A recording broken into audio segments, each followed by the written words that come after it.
When Marcus Rivera received the certified letter about his inheritance, he almost threw it away, thinking it was another debt collection notice. A 40-year-old construction worker drowning in medical bills and facing eviction, the last thing he expected was to inherit anything from his estranged Uncle Carlos, especially not a massive cruise ship that hadn't sailed in 15 years and was slowly sinking at a Miami dock. The entire town of Coral Springs laughed when word got out that the broke single father had become the owner of the deteriorating vessel Majestic Dawn, a ship so damaged and debt-ridden that maritime experts called it a floating disaster waiting to happen. What they didn't know was that Uncle Carlos had spent his final years guarding a secret that would transform everything Marcus thought he knew about family, loyalty, and the kind of fortune that can change not just one life but hundreds. Before we jump back in, tell us where you're tuning in from, and if this story touches you, make sure you're subscribed because tomorrow, I've saved something extra special for you. The morning humidity clung to Marcus Rivera like a second skin as he stood outside the Coral Springs employment office, checking his phone for the third time in 10 minutes. No missed calls, no text messages, no sign that any of the construction companies he'd contacted were interested in hiring a man whose reputation had been destroyed by circumstances beyond his control. At 40, Marcus carried himself with the careful posture of someone who had learned to bear disappointment without letting it show, but the worry lines around his dark eyes told a different story. His daughter Sophia's medical bills had been piling up for 18 months, ever since the accident that had shattered her leg and required 3 surgeries to repair. The insurance company had covered the basics, but physical therapy, specialized equipment, and the modifications needed to make their apartment accessible had drained their savings and maxed out every credit card Marcus could qualify for. Sophia, now 12, navigated the world on crutches with the kind of determined optimism that broke Marcus's heart every morning when she insisted she could walk to school by herself. The construction accident that had ended Marcus's steady employment 6 months ago hadn't been his fault, but in a small community where rumors traveled faster than facts, the insurance investigation and legal proceedings had made him unemployable. 3 different companies had told him they'd call back, then hired other workers while he waited. His foreman's license and 15 years of experience meant nothing when contractors worried about liability and workplace drama. Marcus walked back to his rusted Honda Civic, parked in the shade because the air conditioning had stopped working 2 weeks ago and he couldn't afford the repair. The car had belonged to his late wife Elena, and like everything else in his life, it carried memories that made simple tasks emotionally complicated. Elena had died in a car accident 4 years ago, leaving Marcus to navigate single parenthood while dealing with his own grief and Sophia's adjustment to life without her mother. The certified letter was waiting in his mailbox when he arrived home, wedged between overdue utility bills and medical payment notices. The return address showed a law firm in Miami that Marcus didn't recognize, and for a moment he wondered if he was being sued by another creditor. Sophia was at school, giving him privacy to open what he assumed would be another piece of bad news in a year that had been full of them. The letter was formal and confusing, written in legal language that took Marcus several readings to understand. His uncle Carlos Rivera, whom he hadn't spoken to in nearly 20 years, had died 3 months ago and had named Marcus as the sole beneficiary of his estate. The inheritance included personal effects, bank accounts totaling $127,000, and something described as maritime property currently berthed at Port Miami. Marcus had to read the maritime property description twice before he understood what he was looking at. Uncle Carlos had left him a cruise ship, not a small pleasure craft or fishing boat, but an actual cruise ship that had once carried thousands of passengers on Caribbean voyages. The Majestic Dawn was described in the legal documents as a vessel requiring significant repairs and carrying substantial debt obligations. The law firm's phone number connected him to Patricia Vega, an attorney who had been handling Carlos Rivera's affairs since his death. Her voice carried the professional sympathy of someone who regularly delivered complicated news to people who weren't prepared for it.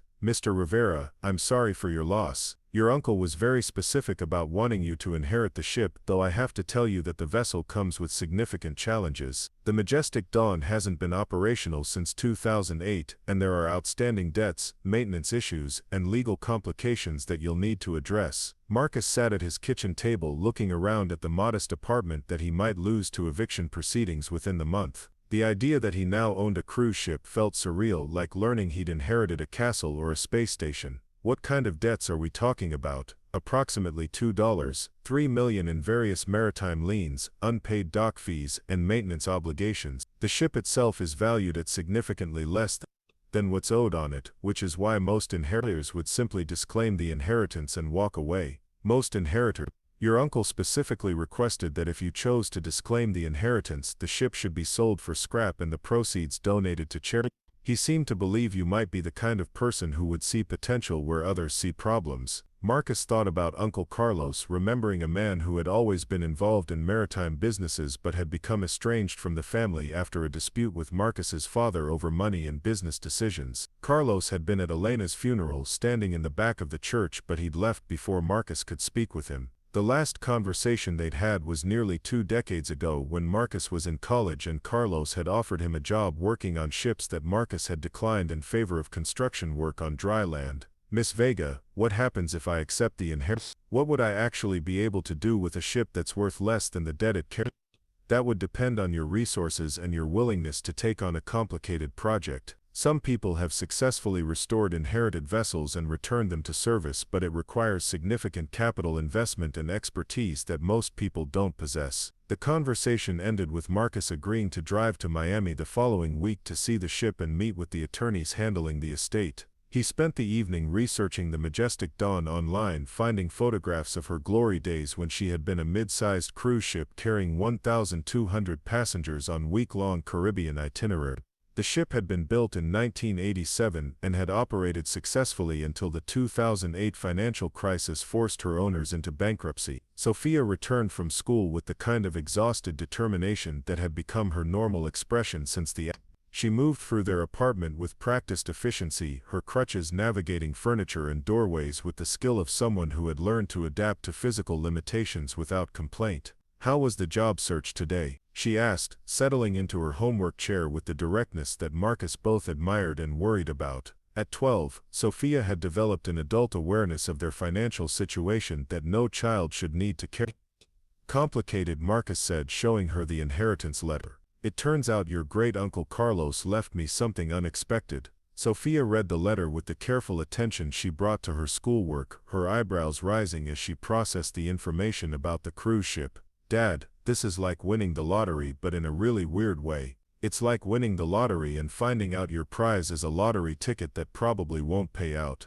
But it could pay out, right? I mean, cruise ships are worth millions of dollars when they're working." Marcus looked at his daughter, whose optimism had survived her mother's death, her own accident, and 18 months of watching her father struggle with unemployment. Sophia had inherited Elena's practical intelligence along with her stubborn refusal to give up on difficult situations. "Sophia, even if this ship could be restored, it would cost more money than we've ever seen in our lives. We're talking about millions of dollars just to make it seaworthy, and then millions more to get it back into passenger service. So we figure out how to find the money. People restore old ships all the time, right? There are shows about it on TV." That evening Marcus spent hours reading about cruise ship restoration, maritime law, and the economics of the passenger vessel industry. What he discovered was both encouraging and daunting. Ships similar to the Majestic Dawn had been successfully restored and returned to service, but every success story involved either wealthy investors with deep pockets or years of careful planning and gradual improvement funded by creative financing arrangements. The more he read, the more he understood why Uncle Carlos had been specific about wanting Marcus to inherit the ship rather than letting it go to scrap. Carlos had worked in the maritime industry for 40 years and would have understood both the challenges and the potential that came with owning a vessel like the Majestic Dawn. 3 days later, Marcus and Sophia drove to Miami to see their inheritance. The Port Miami facility where the ship was berthed charged $3,000 per month in dock fees, money that had been coming out of Uncle Carlos's bank accounts until his death. The Port Authority had given Marcus 60 days to either assume responsibility for the fees or agree to have the ship sold for scrap to recover the outstanding debt. The Majestic Dawn looked like a floating ghost town when they first saw her from the dock. The ship was 650 feet long and 12 stories high, built with the distinctive profile of late 1980s cruise vessels. Her white paint had faded to gray in many places and rust stains marked the areas where saltwater had been working on her steel hull for years without proper maintenance. Harbor Master Janet Torres met them at the gangway, carrying a clipboard full of documentation and wearing the expression of someone who had seen too many inherited vessels end up as expensive problems for people who couldn't afford them. "Mr. Rivera, I have to tell you that your uncle was a respected member of our maritime community, but this ship represents a significant financial obligation. The dock fees alone are substantial, and that doesn't include the maintenance security. The main deck was vast, designed to accommodate hundreds of passengers enjoying Caribbean sunshine. Now it was empty except for scattered debris, faded deck chairs, and the accumulated residue of years without regular cleaning. The interior of the ship was even more overwhelming. The main atrium rose through 5 decks with balconies and staircases that had once showcased the ship's elegant design. Now the space felt like an abandoned shopping mall with empty shops, restaurants, and entertainment areas that spoke of better times when the Majestic Dawn had been alive with activity. Sophia moved through the ship with the curiosity of someone exploring a mystery rather than inheriting a problem. She examined the theater, the casino, the pool areas, and the passenger cabins with an appreciation for the craftsmanship and design that had gone into creating a floating resort. "Dad, this place is amazing. Look at this theater, it seats 800 people, and the casino is bigger than the one at that hotel where Mom took us for her birthday." Marcus was looking at the casino with different eyes, seeing not entertainment value but the commercial potential that had once made cruise ships profitable investments. The gaming area occupied nearly an entire deck with space for hundreds of slot machines, dozens of gaming tables, and multiple bars and restaurants designed to keep passengers entertained and spending money. Janet Torres had been following them through their exploration, and she paused at the casino entrance with an expression that suggested she was remembering better times. "Your uncle spent a lot of time in this area during his final years. He had living quarters in the officers' section, and he used to walk through the ship every day, especially through the casino and the areas that had been most profitable when she was in service." Preparing and narrating this story took us a lot of time, so if you are enjoying it, subscribe to our channel. It means a lot to us. Now, back to the story. Living quarters. Carlos had been living on the ship for the past 3 years. He said hotels were expensive and he wanted to be close to his investment. The ship has full electrical service, water and waste management systems that are still operational, though they need regular maintenance. The officers' quarters were located on the upper decks, away from the passenger areas, and they provided a glimpse into how Uncle Carlos had spent his final years. The suite included a bedroom, office, small kitchen, and private deck that offered views of Miami's skyline and the cruise ships that still operated regular schedules from the port. Carlos's personal belongings were still in the suite, including maritime charts, shipping industry publications, and financial records that documented his efforts to maintain and eventually restore the Majestic Dawn. His desk was covered with correspondence from marine surveyors, restoration specialists, and potential investors who had been exploring various options for returning the ship to service. Marcus found a letter addressed to him, dated just 2 months before Carlos's death. The handwriting was careful and deliberate, suggesting that Carlos had taken time to consider every word. "Marcus, if you're reading this, it means I didn't live long enough to complete what I started with the Majestic Dawn. This ship represents more than just a business opportunity.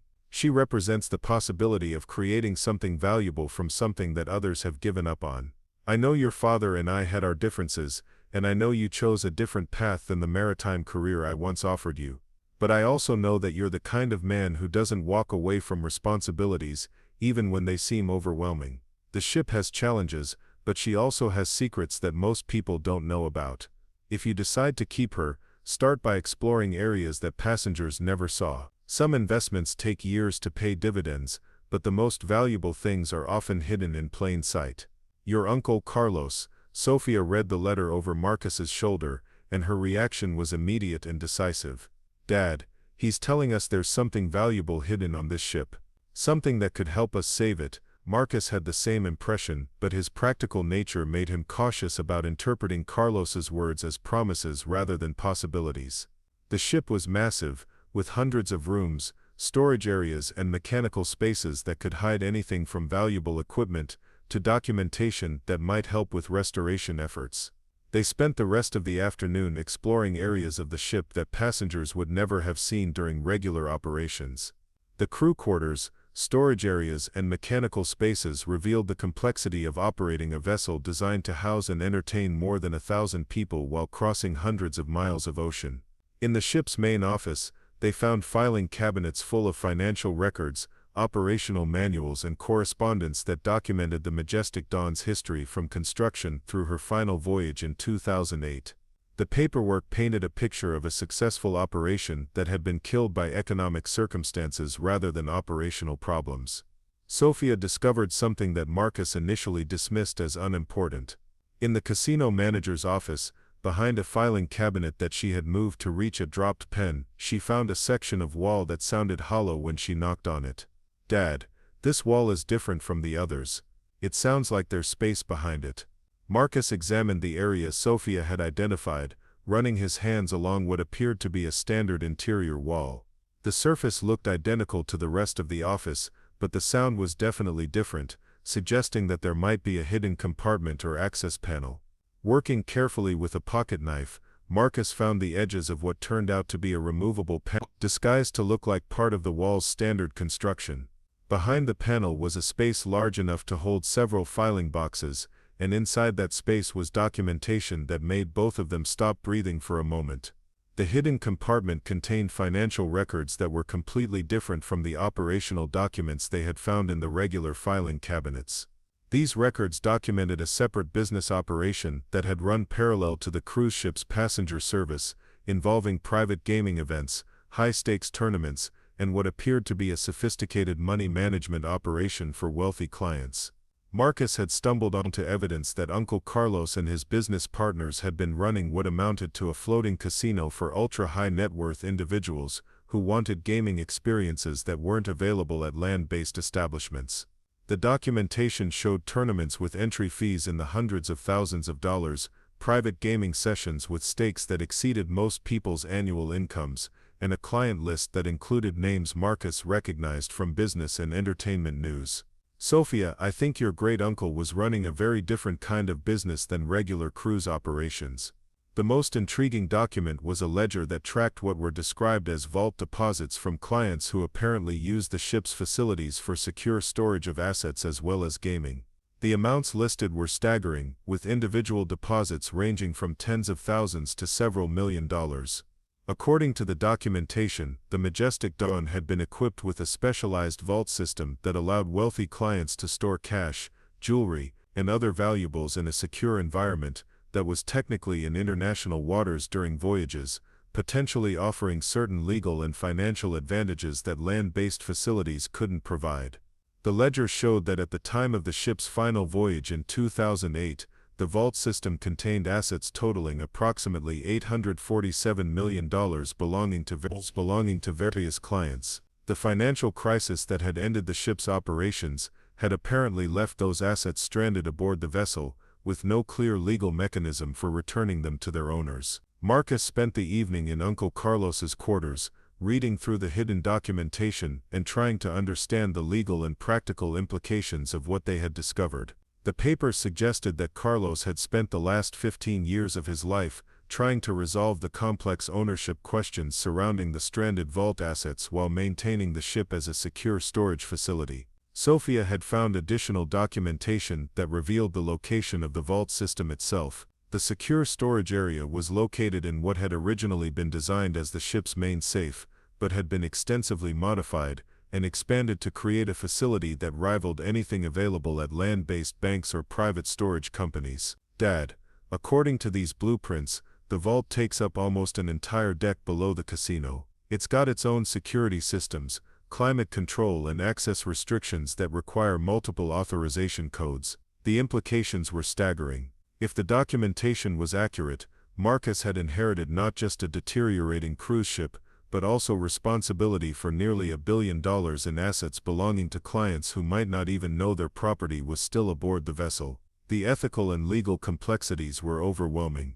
The money and valuables in the vault belonged to other people, but those people had entrusted their assets to a business operation that had been shut down by circumstances beyond anyone's control. Some of the clients might be dead, others might have written off their deposits as losses, and still others might be actively searching for ways to recover their property. Marcus called Patricia Vega the next morning to discuss the legal implications of his discovery. Her response was careful and measured, suggesting that she had been expecting this conversation. "Mr. Rivera, your uncle discussed the vault situation with me several times over the years. The legal status of those assets is extremely complicated, involving maritime law, international banking regulations, and contract disputes that have been unresolved for 15 years. Are you telling me that Uncle Carlos knew I would find this information? I'm telling you that your uncle was very thorough in his planning, and he understood that anyone who seriously intended to restore the ship would eventually discover the vault and its contents.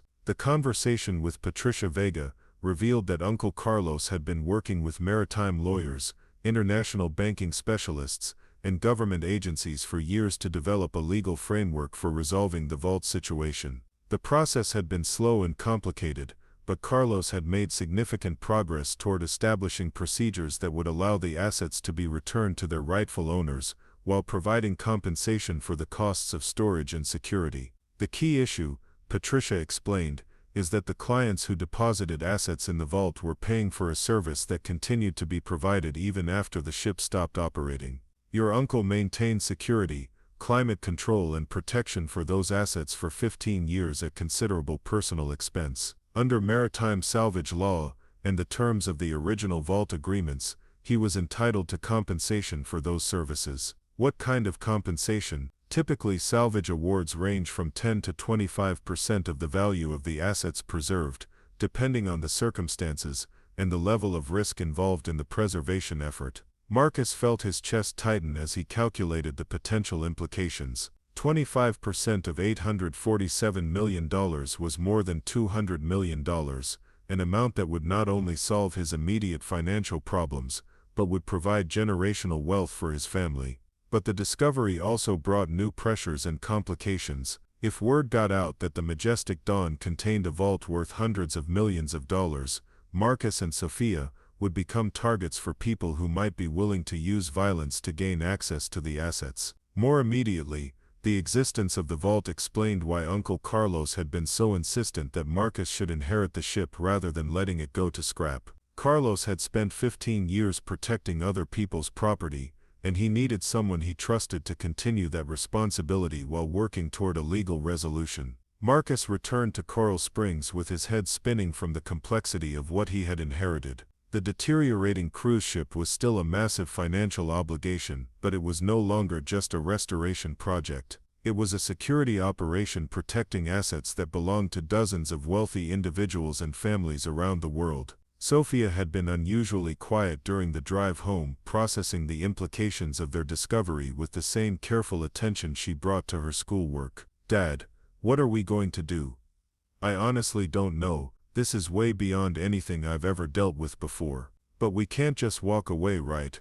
I mean, if Great-Uncle Carlos spent 15 years protecting those people's money, we can't just let it get sold for scrap." Marcus looked at his daughter, whose sense of responsibility had apparently inherited the same strength that had driven Uncle Carlos to maintain an impossible situation for more than a decade. "Sophia, if we decide to take this on, our lives are going to change in ways we can't predict. We'll be dealing with lawyers, government agencies, wealthy people who want their money back, and probably some people who think they can take what doesn't belong to them. And if we don't take it on, those people never get their money back, and Great-Uncle Carlos's 15 years of work was for nothing." That evening, Marcus called Patricia Vega to discuss the practical steps involved in assuming responsibility for the vault and its contents. Her advice was both encouraging and sobering. The first step is to establish legal guardianship of the assets through the Admiralty court system. Your uncle had been working on this process for years, and most of the preliminary work has been completed. Once you're legally recognized as the vault's custodian, you'll have authority to work with the clients or their heirs to arrange returns. How long does that process take? If there are no complications, approximately 6 months. During that time, you'll need to maintain security and continue the preservation services that your uncle was providing. And how much does it cost to maintain a ship like that? Based on your uncle's records, approximately $15,000 per month for basic security, utilities and dock fees. That doesn't include major repairs or improvements, but it covers the minimum requirements for protecting the vault and its contents. Marcus calculated his available resources. Uncle Carlos's bank accounts would cover the maintenance costs for about 8 months, giving Marcus time to establish legal guardianship and begin the process of returning assets to their owners. But 8 months was also enough time for complications to arise that could destroy everything Carlos had worked to preserve. The decision to accept the inheritance came down to a choice between the practical and the principled. Practically, Marcus should disclaim the inheritance and walk away from a situation that was beyond his experience and resources. But Sophia was right that walking away would mean abandoning Uncle Carlos's mission and potentially costing dozens of families the chance to recover assets they had entrusted to his care. Marcus signed the inheritance acceptance papers the following week, officially becoming the owner of the Majestic Dawn and everything aboard her. The legal documents made him responsible for $2.3 million in debt, but they also gave him authority over assets worth nearly $1 billion. The news of Marcus's inheritance spread through Coral Springs with the speed and accuracy typical of small community gossip networks. Within days, everyone in town knew that the unemployed construction worker had inherited a cruise ship, though the details of the vault and its contents remained secret. The reactions were predictably mixed. Some neighbors expressed sympathy for Marcus's new burden, assuming that inheriting a deteriorating ship was just another piece of bad luck in a year that had been full of financial difficulties. Others speculated that the inheritance must include valuable assets, though their guesses focused on things like salvageable equipment or potential real estate value rather than the reality of the situation. Marcus's former co-workers at the construction company were particularly vocal in their opinions about his inheritance. Danny Reeves, who had been Marcus's closest friend before the accident and subsequent unemployment, stopped by one evening with a six-pack of beer and a lot of unsolicited advice. "Marcus, you've got to be realistic about this. A ship that's been sitting at dock for 15 years is going to need millions of dollars in work before it's worth anything. You're better off selling it for scrap and using whatever money you get to pay off Sophia's medical bills." "It's not that simple, Danny. There are legal complications and other people's interests involved." "What kind of legal complications? The ship belongs to you now, right? So you can do whatever you want with it." Marcus found himself in the uncomfortable position of keeping secrets from people who were trying to help him make decisions. The existence of the vault and its contents couldn't be discussed openly without creating security risks, but that meant he couldn't explain why simply scrapping the ship wasn't an option. Sophia had returned to school with the kind of secret knowledge that was difficult for a 12-year-old to carry. She couldn't tell her friends about the vault, but the inheritance had given her a sense of hope and purpose that her teachers noticed immediately. "Your daughter seems different this week," Sophia's homeroom teacher Mrs. Chen mentioned when Marcus picked her up from physical therapy. "More confident, more engaged with her schoolwork. Whatever's happening at home, it's having a positive effect on her." The positive effects were mixed with new pressures that neither Marcus nor Sophia had anticipated. Inheriting the ship had given her a better future, but it had also created responsibilities that required them to make decisions with information they couldn't share and stakes they couldn't fully calculate. Marcus began spending his days at the ship, learning the systems and procedures that Uncle Carlos had developed for maintaining security and preserving the vault contents. The work was more complex than anything he had done in construction, required him to understand maritime electrical systems, climate control technology and security protocols that protected assets worth more than most companies' annual revenues. The ship's security system was sophisticated and well-maintained, with cameras, motion detectors and access controls that would have been appropriate for a high-end bank or museum. Uncle Carlos had clearly understood that protecting nearly $1 billion in assets required professional-grade security measures, even aboard a ship that most people considered abandoned.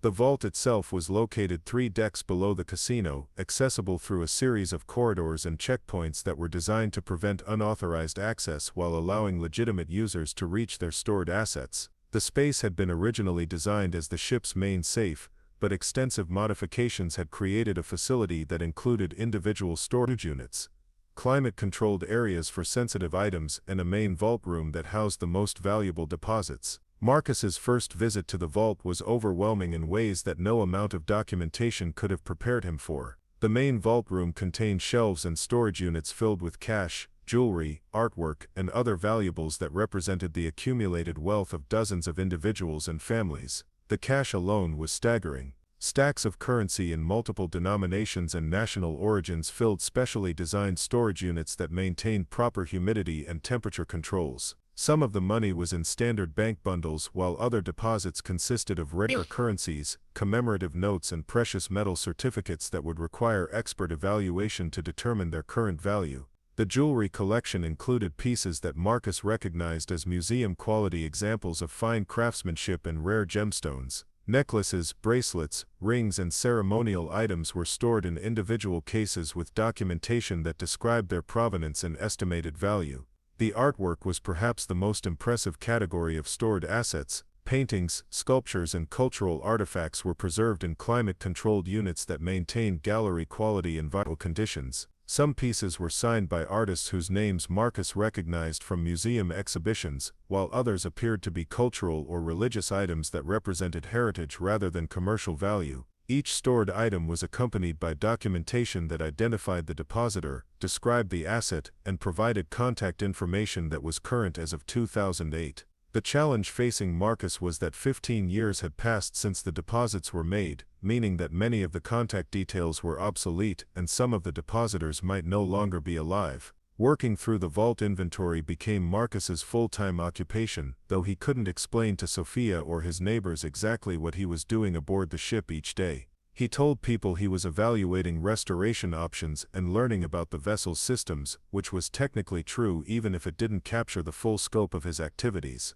The process of cataloging and researching the vault contents revealed the international scope of Uncle Carlos's business operation. Depositors included individuals and families from the United States, Europe, Asia and South America who had used the Majestic Dawn's vault services for a variety of purposes. Some clients appeared to have been using the vault for legitimate estate planning and asset protection purposes, storing valuable items in a secure international environment that offered certain legal and tax advantages. Others seemed to have been involved in more complicated financial arrangements that might have involved avoiding government oversight or protecting assets from business or personal disputes. The most intriguing category of depositors consisted of individuals whose stored assets appeared to represent family heritage rather than investment portfolios. Cultural artifacts, historical documents, and items with obvious sentimental value suggested that some clients had been using the vault to preserve things that couldn't be replaced rather than simply storing things that could be converted to cash.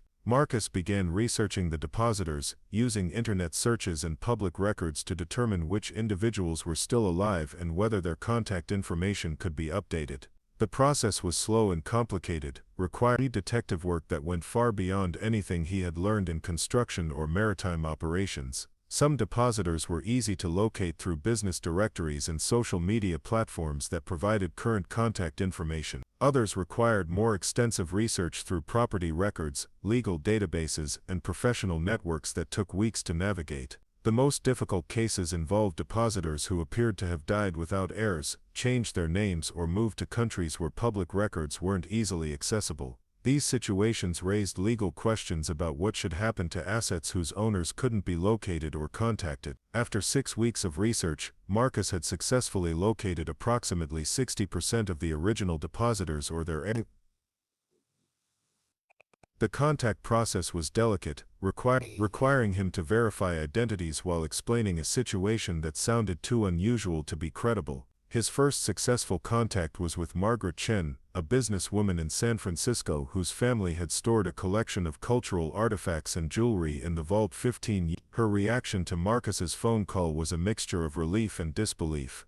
"Mr. Rivera, my family has been trying to locate those items since 2008. We were told that the cruise ship company had gone bankrupt and that our deposit was a total loss. We never imagined that someone had been protecting our property all these years." The conversation with Margaret Chen established the pattern for most of the successful contacts. Families had assumed their assets were lost when the ship stopped operating, and they were amazed to learn that Uncle Carlos had maintained security and preservation for 15 years without compensation. Each successful contact also generated questions about the legal process for recovering stored assets and the compensation that Uncle Carlos had earned through his preservation efforts. Most families were willing to pay substantial fees for the return of items they had assumed were lost forever, but the amounts involved required careful legal documentation to ensure that all parties were protected. Marcus was making progress on the vault resolution, but he was also discovering that his inheritance had attracted attention from people whose interests weren't entirely legitimate. Patricia Vega called one afternoon with a warning that made Marcus realize his situation was more complicated than he had understood.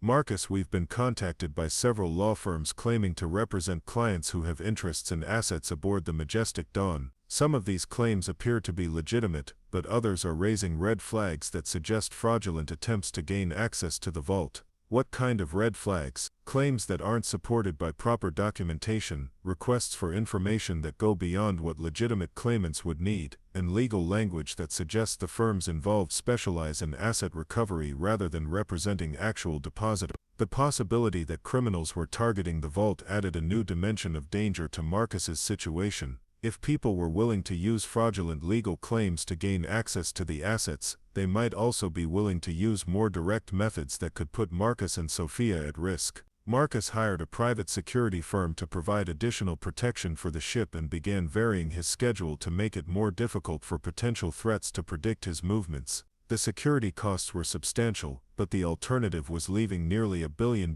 in assets vulnerable to theft. The increased security measures were necessary, but they also made Marcus's daily routine more complicated and stressful. Simple tasks like grocery shopping or attending Sophia's physical therapy appointments required planning and awareness that transformed ordinary activities into potential security situations. Sophia noticed the changes in their routine and understood enough about their situation to cooperate with security protocols without complaint. Her maturity and adaptability continued to amaze Marcus, who worried about the burden she was carrying while appreciating her strength and resilience. 3 months after accepting the inheritance, Marcus received a call that changed everything about his approach to the vault situation. The caller identified himself as Robert Hamilton, a federal agent with the Treasury Department's Financial Crimes Enforcement Network, and he requested a meeting to discuss the Majestic Dawn and its contents. Mr. Rivera, we've been monitoring the situation with your inherited vessel for several weeks. We understand that you've been working to resolve certain asset storage issues, and we'd like to offer federal assistance with the legal and security aspects of that process.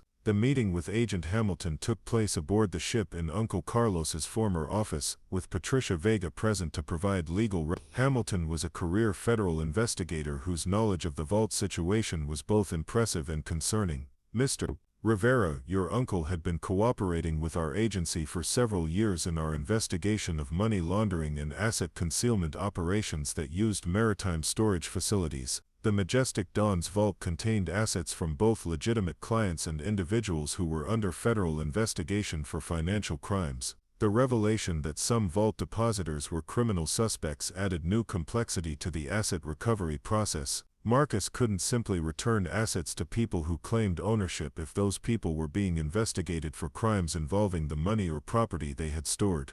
Agent Hamilton, how am I supposed to tell the difference between legitimate depositors and criminals? That's where federal assistance becomes valuable. We can help you identify which assets are connected to ongoing investigations and which can be returned to legitimate owners without legal complications. The federal involvement was both reassuring and frightening. Government assistance would help Marcus navigate the legal complexities and provide security protection that he couldn't afford independently. But federal oversight would also mean that his decisions about the vault would be subject to government review and approval. Agent Hamilton's investigation revealed that approximately 30% of the vault's contents were connected to individuals or organizations that were subjects of federal criminal investigations. These assets would need to remain in secure storage until the investigations were completed, which could take years. The remaining 70% of the assets could be returned to legitimate owners through a process that would be supervised by federal agencies but controlled by Marcus as the legal custodian of the vault. The federal government would provide security, legal support and investigative assistance while Marcus would retain authority over the return process and would receive compensation for his preservation efforts. The compensation structure was more generous than Marcus had expected. Federal salvage law and the original vault agreements entitled him to between 15 and 25% of the value of assets successfully returned to their rightful owners. For assets worth approximately $600 million that could be legally returned, Marcus's compensation would range from $90 million to $150 million depending on the complexity of individual cases and the costs involved in the return process. The magnitude of the potential compensation was almost impossible for Marcus to comprehend. 6 months earlier he had been facing eviction and struggling to pay Sophia's medical bills. Now he was potentially looking at generational wealth that would transform not just his family's future but their entire understanding of what was possible in life. Agent Hamilton's team included specialists in maritime law, international banking and asset recovery who began working with Marcus to establish procedures for contacting legitimate depositors and arranging secure returns. The process was methodical and thorough, requiring multiple levels of verification to ensure that assets were returned to the correct people and that all legal requirements were satisfied. The first successful return involved Margaret Chen's family artifacts, which were valued at approximately $2.8 million and included cultural items that had been in her family for generations. The return process required extensive documentation, insurance arrangements, and security protocols that took 3 weeks to complete. When the Chen family artifacts were finally returned at a ceremony in San Francisco, Marcus experienced the emotional impact of his work in a way that made the financial aspects secondary to the human significance of reuniting families with their heritage. Margaret Chen's elderly mother wept when she held a jade sculpture that her own grandmother had entrusted to the vault 15 years earlier. "Mr. Rivera," Margaret Chen said during the ceremony, "you've given our family back pieces of our history that we thought were lost forever. The money involved is significant, but the cultural and emotional value of these items is beyond calculation." The successful return generated media attention that Marcus had been trying to avoid. News organizations picked up the story of the unemployed construction worker who had inherited a cruise ship and discovered a vault containing hundreds of millions of dollars in assets belonging to families around the world. The media coverage was generally positive, focusing on the human interest aspects of families being reunited with their property and the unusual circumstances that had led to Marcus's inheritance. But the publicity also attracted attention from people whose interests were less benign than those of legitimate asset owners. Marcus began receiving phone calls from individuals claiming to be long-lost relatives of vault depositors, law firms offering to expedite the return process for substantial fees, and investment groups proposing partnerships that would provide immediate capital in exchange for percentages of future recoveries. More concerning were the approaches from people who seemed to have detailed knowledge of the vault's contents and security arrangements. These contacts suggested that information about the Majestic Dawn was circulating among people who viewed the vault as a target rather than a responsibility. Agent Hamilton's security assessment confirmed Marcus's concerns about the increased threat level. "The media coverage has made you and your daughter visible to people who specialize in targeting high-value assets. We're recommending enhanced security measures and possibly relocating your family during the most active phase of the recovery process." The suggestion of relocation was both practical and emotionally difficult. Sophia had been making good progress in her physical therapy and had developed friendships at school that were important to her recovery from the accident. Moving to a secure location would protect her from potential threats, but it would also disrupt the stability that had been crucial to her emotional healing.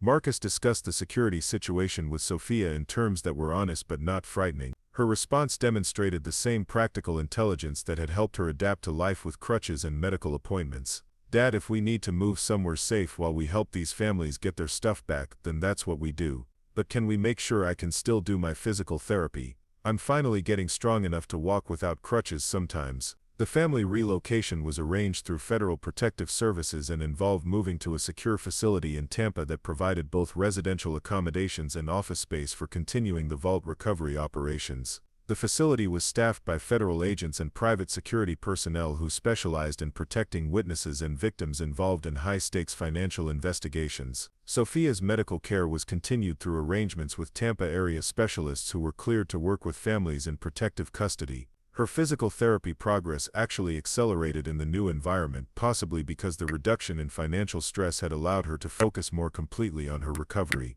The secure facility also provided Marcus with resources and expertise that would have been impossible to access independently. Federal investigators helped him research depositor backgrounds and verify claims, while banking specialists assisted with the complex financial arrangements required for international asset transfers. The recovery operations expanded rapidly once the security and legal frameworks were established. Within 6 months of the initial federal contact, Marcus had successfully returned assets to 12 families with total values ranging from hundreds of thousands to several $1,000,000 per case. Each successful return generated both satisfaction and additional complexity. Grateful families often referred Marcus to other people who had used similar vault services or who were searching for assets that had disappeared during financial crises or political upheavals. The Majestic Dawn vault began to be seen as part of a larger network of secure storage facilities that had served wealthy individuals during uncertain times. Some of the referrals led to discoveries that expanded the scope of Marcus's responsibilities beyond the original vault contents. Families searching for missing assets provided information about other vessels, storage facilities, and financial arrangements that Uncle Carlos had been involved with during his 40-year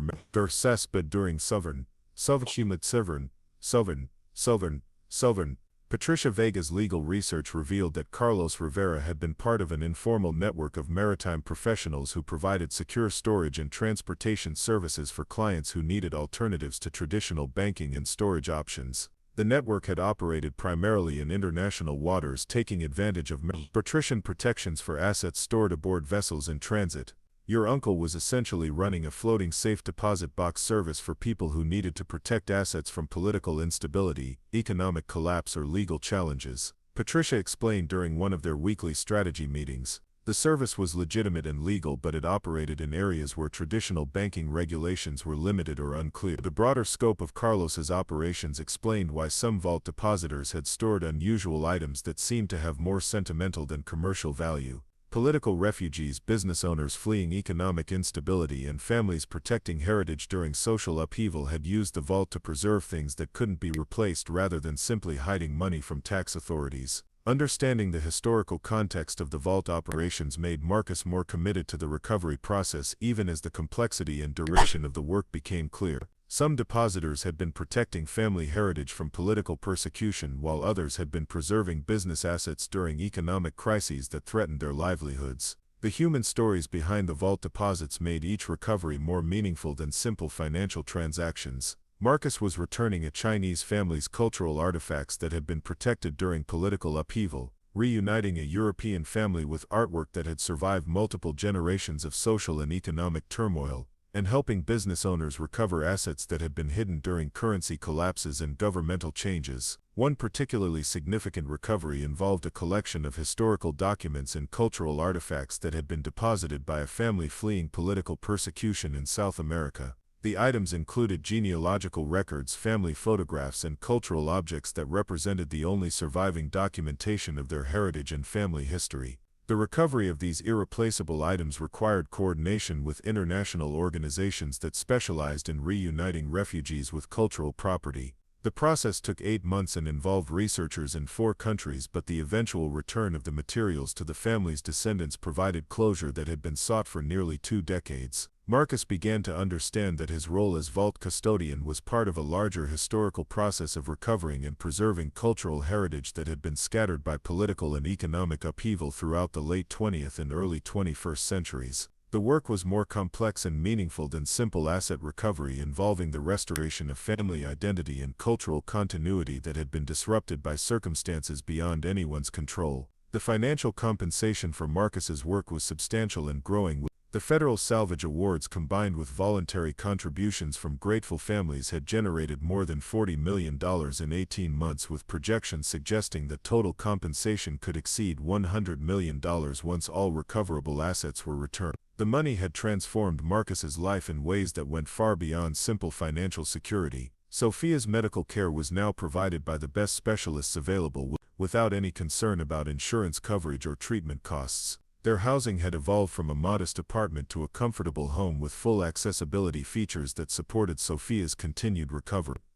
More significantly, the financial resources had allowed Marcus to approach the vault recovery work as a mission rather than a job. He could take the time necessary to research cases thoroughly, verify claims carefully, and ensure that assets were returned to the correct people rather than rushing through the process to generate quick compensation. The transformation in Sophia's life was even more dramatic than the changes in their financial situation. Her physical recovery had accelerated once the stress of medical bills and uncertain housing was eliminated, and she was now walking without crutches for increasingly longer periods each day. Sophia's emotional recovery had been equally impressive. The sense of purpose that came from helping families recover their heritage had given her a perspective on adversity that was remarkable for someone her age. She understood that their family's struggles had been temporary challenges rather than permanent limitations, and she had developed empathy for people facing difficulties that were beyond their control. "Dad," Sophia said one evening as they reviewed the latest batch of recovery cases, "I think what happened to us with the accident and Mom dying and all the money problems was preparing us for this work. We know what it's like to lose things that matter, so we understand why getting these things back is so important to these families." Marcus looked at his daughter, whose wisdom and resilience continued to amaze him, and realized that she was right about their experiences preparing them for their current responsibilities. The struggles they had faced had given them empathy and perspective that made them more effective advocates for families who were trying to recover what they had lost. The vault recovery work had also reconnected Marcus with a sense of purpose and competence that had been damaged by unemployment and financial struggles. The skills he had developed in construction combined with the analytical abilities he was discovering through the recovery process had proven to be valuable assets in work that mattered to real people facing real problems. But the success of the recovery operations had also attracted attention from people whose interests were more predatory than legitimate. Marcus began receiving approaches from individuals and organizations who viewed the vault assets as opportunities for profit rather than family heritage that needed to be protected and returned. Some of these approaches were sophisticated attempts to gain access to vault information through legal or financial arrangements that appeared legitimate on the surface. Investment groups offered partnerships that would provide immediate capital for vault operations in exchange for percentages of recovered. Law firms proposed contingency arrangements that would expedite the recovery process for substantial fees. More direct threats came from people who had somehow obtained detailed information about the vault's contents and security arrangements. These contacts suggested that criminal organizations were viewing the Majestic Dawn as a target worth significant resources and planning. Agent Hamilton's threat assessment confirmed that Marcus and Sophia were facing increased risks from multiple sources. The success of your recovery operations has made you visible to people who specialize in targeting high-value assets. We're seeing intelligence suggesting that at least 3 criminal organizations are actively planning operations against the ship. The security response was immediate and comprehensive. Federal Protective Services increased the security presence around the ship and the Tampa facility where Marcus and Sophia were living. Additional agents were assigned to the case and surveillance systems were enhanced to provide better early warning of potential threats.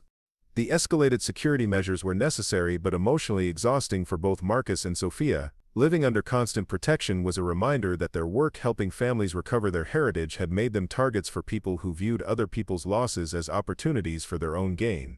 Despite the security concerns, Marcus continued the recovery operations with the support of federal agents and legal specialists who understood the importance of completing the work that Uncle Carlos had started.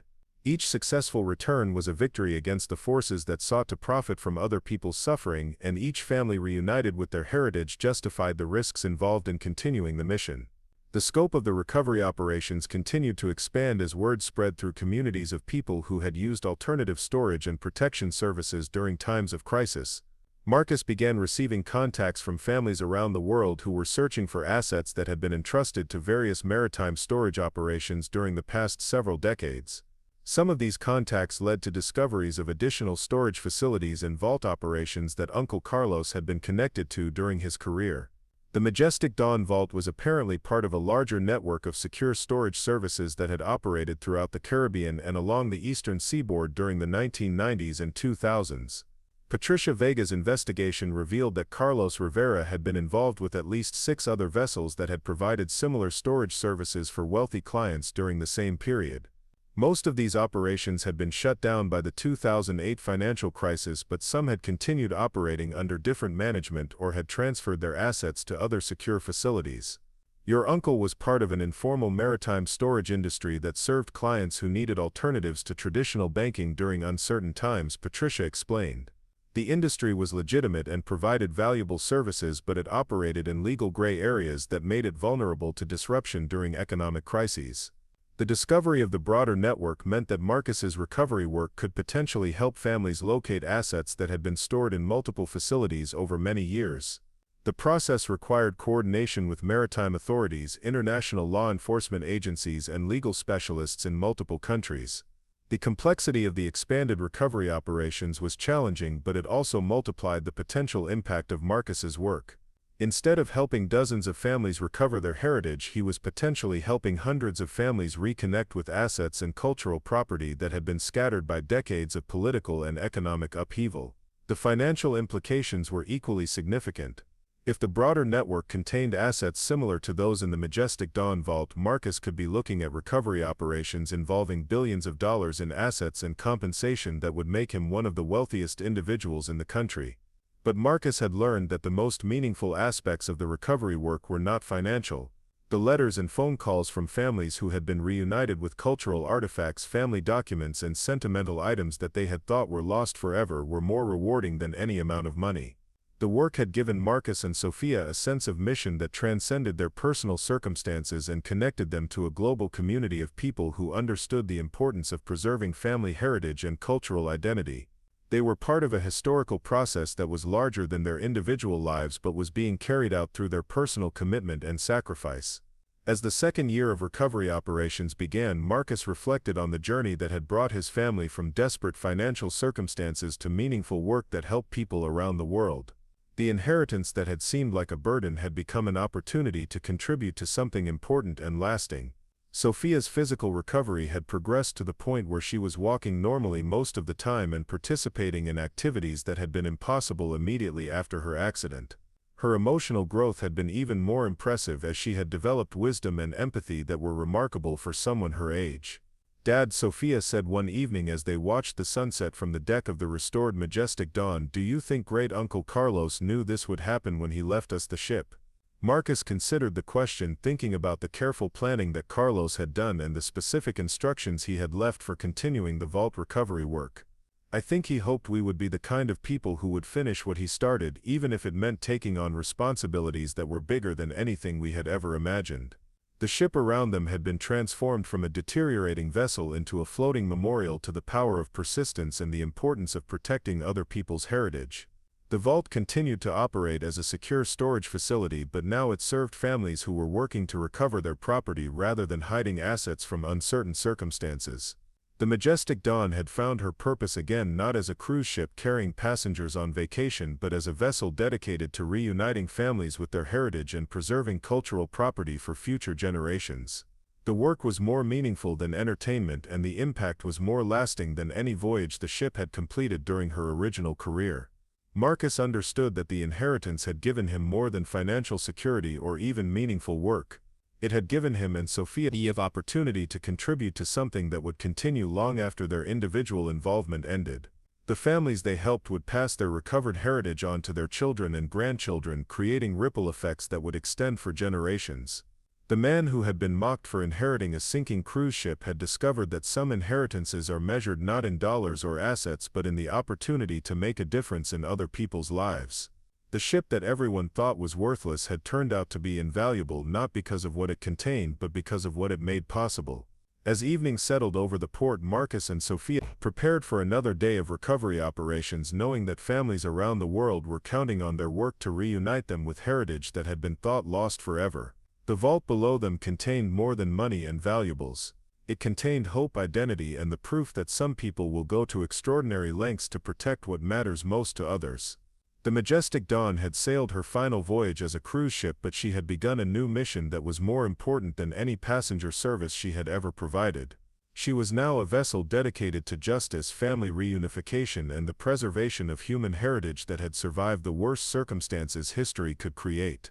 The inheritance that had seemed like a burden had become a blessing, not just for Marcus and Sophia but for hundreds of families whose heritage had been preserved by Uncle Carlos's dedication and was now being returned through their commitment to finishing what he had started. Some ships carry passengers to exotic destinations, but the Majestic Dawn was carrying families home to their heritage and their identity. The work continued with each dawn as meaningful and necessary as the sunrise itself, proving that the most valuable inheritances are not always the ones that can be measured in dollars and cents but the ones that measure the depth of human commitment to protecting what matters most to others. Sophia's question about Uncle Carlos's intentions had touched on something that Marcus was beginning to understand about the nature of inheritance and responsibility. Some gifts come with instructions while others come with the trust that the recipients will figure out what needs to be done and find the strength to do it. Uncle Carlos had given them both kinds of gifts. The specific instructions for operating the vault and protecting the assets had provided the framework for beginning the recovery work. But the larger gift was the trust that Marcus and Sophia would prove themselves worthy of the responsibility even when the work became more complex and dangerous than anything they had initially imagined. The trust had been justified by their commitment to the mission and their growth into roles that neither of them could have envisioned when they first climbed aboard the deteriorating cruise ship 18 months earlier. Marcus had evolved from an unemployed construction worker into an international asset recovery specialist whose work was recognized by government agencies and appreciated by families around the world. Sophia had grown from a 12-year-old struggling with physical and emotional recovery into a young woman whose wisdom and compassion were contributing to work that made a real difference in other people's lives. Her perspective on adversity and her empathy for people facing difficulties had become valuable assets in the recovery operations. The transformation in both their lives was evidence that some challenges reveal strengths and capabilities that remain hidden until circumstances demand their development. The financial crisis that had seemed like evidence of Marcus's failure had actually been preparation for work that required someone who understood what it meant to lose everything that seemed important and then discover what really mattered. The vault recovery operations had taught Marcus that the most valuable things in life are often the ones that can't be bought or sold but can be lost through carelessness or stolen by people who don't understand their true significance. Family heritage, cultural identity, and the knowledge that someone cares enough to protect what matters most are treasures that appreciate rather than depreciate over time. As the second year of operations continued, Marcus began planning for the long-term future of the vault and the recovery network that was developing around it. The work was too important to depend on the efforts of a single individual or family, and the success of the Majestic Dawn operations had demonstrated the need for permanent institutions dedicated to protecting and recovering cultural property. The plans included establishing a foundation that would continue the recovery work beyond Marcus's direct involvement, training other professionals in the specialized skills required for maritime asset recovery, and developing partnerships with international organizations that shared the mission of reuniting families with their heritage. The foundation would be funded by a portion of Marcus's compensation from the recovery operations, ensuring that the work could continue even if individual cases didn't generate sufficient fees to cover operational costs. The goal was to create a sustainable organization that would be available to help families for decades to come regardless of their ability to pay for the services. Sophia had expressed interest in eventually joining the foundation's work either as a legal specialist or as a researcher who could help families locate missing property. Her experience with the recovery operations had given her insights into the emotional and cultural significance of the work that would be valuable in any role she chose to pursue. "Dad, I think this is what I want to do with my life," she said one evening as they reviewed plans for the foundation. "Not because of the money but because of what it means to the families. When we give people back their heritage, we're giving them back pieces of themselves that they thought were gone forever." Marcus looked at his daughter, whose growth into someone who understood the significance of their work was perhaps the most meaningful outcome of the entire inheritance experience. Sophia had learned that the most satisfying achievements are those that help other people, and that the most valuable inheritances are the opportunities to make a positive difference in the world. The lessons they had learned together would influence their choices for the rest of their lives long after the vault recovery operations were completed and the Majestic Dawn had fulfilled her new mission. They had discovered that some inheritances change not just the recipient's circumstances but their understanding of what it means to live a meaningful life. The ship that had seemed like a burden when Marcus first inherited it had become the foundation for work that gave their lives purpose and connected them to a global community of people who understood the importance of protecting what matters most. The vessel that everyone had dismissed as worthless had proven to be invaluable in ways that couldn't be measured by traditional standards of value. As Marcus and Sophia prepared for another day of recovery operations, they knew that families around the world were counting on their work to reunite them with heritage that represented more than money or possessions. The vault below them contained the hopes and dreams of people who had entrusted their most precious belongings to strangers during the most difficult times of their lives. The responsibility was enormous, but it was also an honor to be trusted with something so important to so many people. The inheritance had given them the opportunity to discover who they could become when circumstances demanded their best efforts and highest commitments. The Majestic Dawn continued her new mission, with each dawn carrying families back to their heritage and proving that the most valuable voyages are not always the ones that take passengers to new destinations but the ones that bring people home to what they thought they had lost forever. The final confrontation came on a storm-lashed evening when 3 unmarked vessels surrounded the Majestic Dawn. Viktor Kozlov, a Russian oligarch with criminal connections, had discovered the vault and planned to steal its contents through black market networks. The assault began with attempts to disable security systems, but Uncle Carlos had prepared for this scenario. Automated defenses sealed vault access points and flooded critical areas with inert gas, frustrating the professional criminals while preserving the stored assets. After 6 hours of battle, federal forces repelled the assault and captured Kozlov's team. The ship's defensive systems had worked perfectly, protecting every item in storage. Standing in the now empty vault after 2 years of successful operations, Marcus felt profound completion. Nearly 90% of stored assets had been returned to rightful owners, generating $127 million in compensation and helping hundreds of families recover their heritage. Sophia, who had abandoned her crutches permanently, joined him in the vault. Her physical recovery was complete, but her emotional growth had made her a true partner in their mission. The foundation they established was now operational with permanent staff and international partnerships. Sophia had been accepted to Georgetown University to study cultural property recovery, preparing to continue their work professionally. The Majestic Dawn was transformed into a floating museum dedicated to cultural heritage preservation. Agent Hamilton's investigation revealed their operations had disrupted criminal networks in 12 countries and recovered over $2 billion in cultural property. Marcus received UN recognition for his contributions to heritage preservation. During the ceremony in Paris, Sophia spoke about protecting family history, receiving a standing ovation from delegates representing 50 countries. The ship that had been dismissed as worthless was now invaluable for its contribution to justice and family reunification. The inheritance that seemed like a burden had become an opportunity to help others and create lasting change. Up next, you've got 2 more standout stories right on your screen. If this one hit the mark, you won't want to pass these up. Just click and check them out.